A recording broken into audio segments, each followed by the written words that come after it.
Hello అండి, welcome to Hyma's world. ఈ రోజు వీడియోలో ఇంట్లోనే ఈజీగా చికెన్ దమ్ బిర్యానీ ఎలా ప్రిపేర్ చేసుకోవాలో చూపిస్తాను. సో వీడియో స్కిప్ చేయకుండా ఎండ్ వరకు చూసేయండి. మా ఆయన చేత్తో restaurant style chicken dum biryani process మీకోసం. ఫస్ట్ అయితే చికెన్ లెగ్ పీస్లు ఇంకా బిర్యానీకి కావాల్సిన పీసెస్ కొట్టించుకొని అందులోకి సాల్ట్ పసుపు వేసి నీట్ గా కడుక్కొని పక్కన పెట్టుకోవాలి.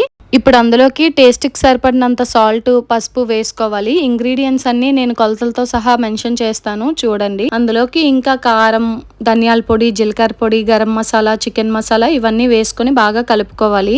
ఈ మసాలా పొడులన్నీ వేసేసిన తర్వాత అందులోకే బ్రౌన్ ఆనియన్స్ కొంచెం వేసుకోవాలి. ఆనియన్స్ ని సన్నగా కట్ చేసుకొని డీప్ ఫ్రై చేసుకోవాలి. ఆయిల్ ఏమి వేస్ట్ అవ్వదండి, దీనికి ఎంత కావాలో అంతే వేసుకొని అందులో ఫ్రై చేసుకొని అదే ఆయిల్ మీరు మళ్ళీ బిర్యానీలో యూస్ చేసుకోవచ్చు. సో ఆయిల్ అనేది కూడా అంతగా వేస్ట్ అవ్వదు. ఇప్పుడు ఈ బ్రౌన్ ఆనియన్స్ కూడా వేసిన తర్వాత టమాటో, పచ్చిమిర్చి, కరివేపాకు కూడా వేసుకోవాలి. ఇంకా కొత్తిమీర, పుదీనా కూడా వేసుకొని బాగా కలుపుకోవాలి. కొత్తిమీర, పుదీనా మాత్రం మస్ట్ అండ్ షుడ్ గా ఉండాలి. అవి లేకపోతే బిర్యానీ చేసుకోకూడదు అంటే చేసుకోవచ్చు, కానీ ఫ్లేవర్ మిస్ అవుతుంది. ఇప్పుడైతే అవన్నీ వేసిన తర్వాత బాగా కలుపుకోవాలి. ఏంటి హ్యాండ్ మారింది అనుకుంటున్నారా? మా ఆయన ఇరిటేట్ చేశారు. ద మోస్ట్ ఇరిటేటింగ్ హస్బెండ్ ఎవరైనా ఉన్నారంటే అది మా ఆయనే. ఫస్ట్ ప్రైజ్ ఇవ్వచ్చు. నువ్వే నా కోసం ఏం చెయ్యొద్దులే, నేనే చేసుకుంటానులే అనేసి నేను చెయ్యేశాను. అసలు ఏమైందంటే కొత్తిమీర, పుదీనా వేసినప్పుడు ఉండు వీడియో తీస్తున్నాను అంటే నేను వీడియో తీసేలోపే వేసేసారు. అందుకు నేను నువ్వేం నా కోసం చెయ్యొద్దులే, నేనే చేసుకుంటానులే అనేసి పౌరుషానికి మొదలు పెట్టాను. నా పౌరుషం ఎంతసేపులండి, కనీసం పొయ్యి మీద పెట్టే వరకు లేదు.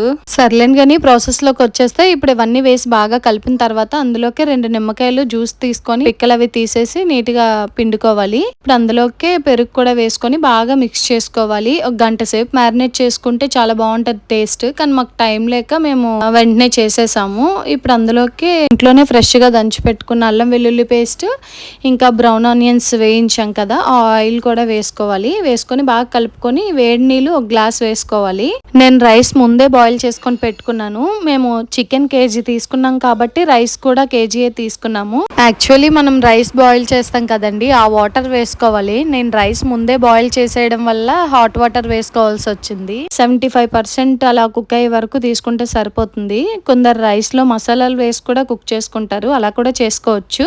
ప్లేన్ రైస్ కూడా బాయిల్ చేసి తీసుకోవచ్చు. ఇప్పుడు మనం మ్యారినేట్ చేసుకున్న చికెన్ పైన రైస్ ఒక లేయర్ వేసేసి కొంచెం గరం మసాలా, బ్రౌన్ ఆనియన్స్, కొత్తిమీర, పుదీనా వేసుకోవాలి. ఇప్పుడు ఇంకో లేయర్ రైస్ వేసుకొని దానిపైన కూడా గరం మసాలా, ఇంకా బ్రౌన్ ఆనియన్స్, కొత్తిమీర, పుదీనా వేసుకోవాలి. ఉంటే కొంచెం నెయ్యి కూడా వేసుకోవచ్చు పైన, ఇంకా లెమన్ కూడా స్క్వీజ్ చేసుకోవచ్చు. ఇవన్నీ వేసుకున్న తర్వాత మూత పెట్టేసి పైన ఒక న్యూస్ పేపర్ గానీ లేదా చపాతీ ముద్ద కూడా పెట్టుకోవచ్చు. అది పెట్టుకొని అసలు ఆవిరి అనేది బయటికి పోకుండా ఉండేలాగా బరువుది ఏదైనా సరే ఆ మూత పైన పెట్టుకొని దమ్ చేసుకోవాలి. మేమైతే చిన్న రోల్ ఉంటే అది పెట్టాము బరువుకి. 20 మినిట్స్ హై ఫ్లేమ్ లో ఇంకా 15 మినిట్స్ లో ఫ్లేమ్ లో కుక్ చేసుకుంటే సరిపోతుంది. యమ్మీ దమ్ బిర్యానీ రెడీ అయిపోతుంది. ఇప్పుడు ఇది దమ్ముకి పెట్టేసి ఈలోగా మేము రైతా చేసాము. నేను చేస్తానులే రైతా అంటే మా వారు నేను చేస్తానులే, నువ్వేం అవసరం లేదులే, మనం రైతా ఎక్స్పర్ట్ అనేసి ఆయన స్టార్ట్ చేశారు ప్రాసెస్.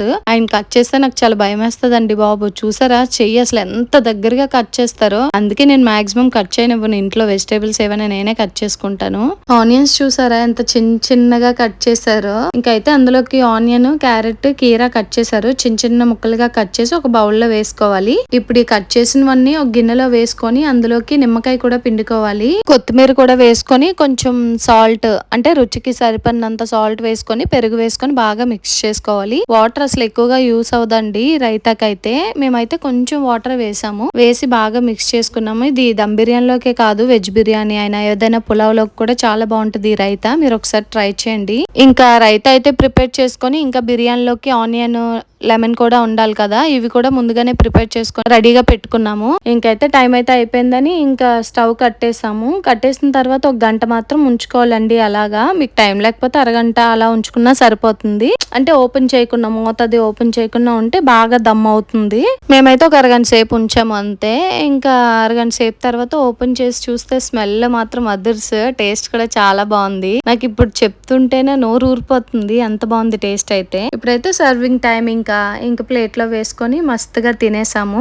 మీరు కూడా ఇదే ప్రాసెస్ లో చేస్తారా లేదా వేరే ప్రాసెస్ లో ఏమైనా చేస్తారా? ఒకవేళ ఈ ప్రాసెస్ లో ఎప్పుడైనా చేయకపోతే ఒకసారి ట్రై చేసి ఎలా వచ్చిందో నాకు కమెంట్ చేసేయండి. సరే మరి ఉంటాను. ఇలాంటి మరెన్నో ఇంట్రెస్టింగ్ రెసిపీస్ కోసం, కిచెన్ టిప్స్ కోసం, ఫ్యామిలీ వ్లాగ్స్ కోసం మన ఛానల్ ని సబ్స్క్రైబ్ చేసుకోవడం మర్చిపోకండి.